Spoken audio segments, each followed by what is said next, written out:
Hello, today we're talking about a historically underrated event that changed the world forever. It wasn't a war with bullets, it was an embargo, King Faisal's 1973 oil embargo. First, the context.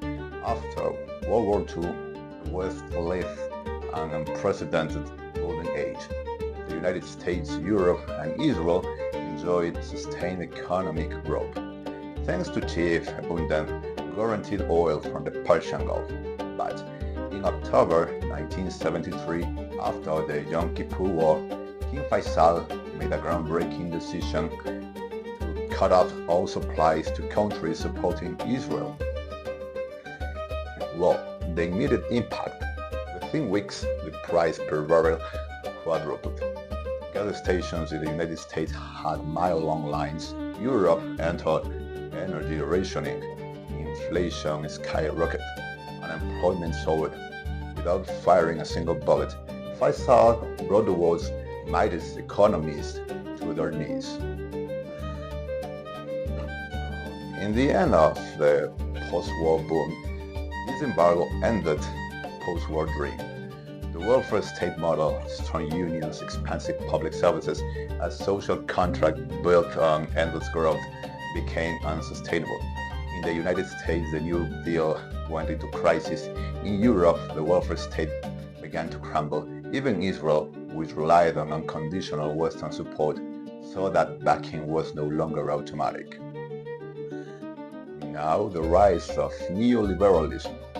With expensive oil and economies in shock, governments saw the structural solutions, and thus hardcore neoliberalism was born.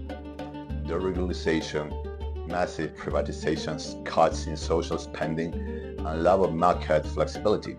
Reagan in the United States, Thatcher in the United Kingdom, and even Begin in Israel adopted policies that shattered decades of Keynesian consensus. The message was clear: we can no longer afford universal welfare. Now, the social gap explosion, that crisis opened the floodgates to inequality like never before. The great Western oligarchs, bankers, oil tycoons, industrial magnates saw the perfect excuse.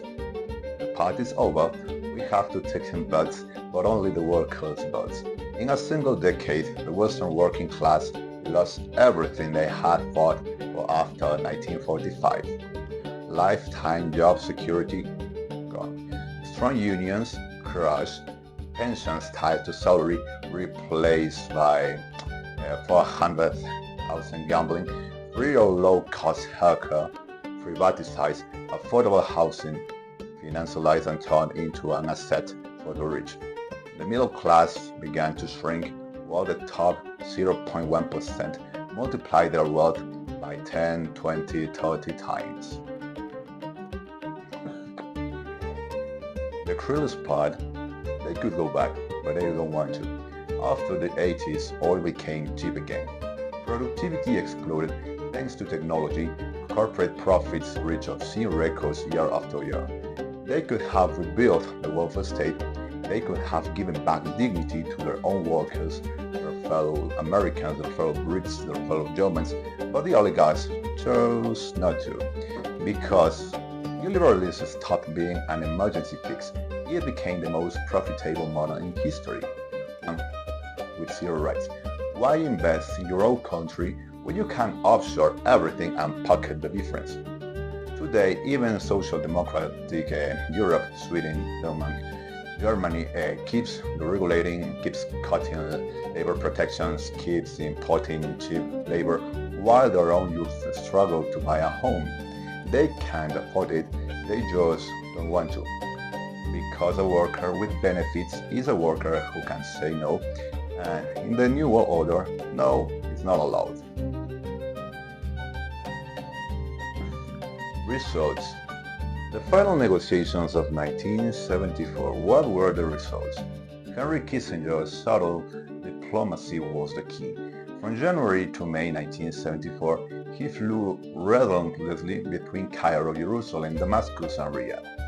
The breakthrough: Israel withdrew from the West Bank of the Suez Canal This showed real progress, not full withdrawal from 1967 territories, but concrete steps. Also, Israel lost 61,000 square kilometers, and their citizens were abruptly evicted from the settlements in Sinai by the Camp David agreements. Egypt's Sadat convinced Faisal that the United States was now acting even-handedly. Kissinger promised Saudi Arabia advanced weapons previously denied during the use against Israel. On March 18, 1974, the OAPEC, the Organization of Arab Petroleum Exporting Countries Ministers, except Libya, lifted the embargo against the United States and allies. The official reason: continued United States efforts towards peace in the Middle East. The prospect of a Syrian-Israeli deal achieved in May sealed it. While the prices stay high, oil remained at nearly $12 per barrel, quadrupled from $3. Faisal won strategically, forced the United States to pressure Israel, made Western support to Israel conditional, not blind, and proved oil was a weapon stronger than armies. The embargo never returned, but its shadow did.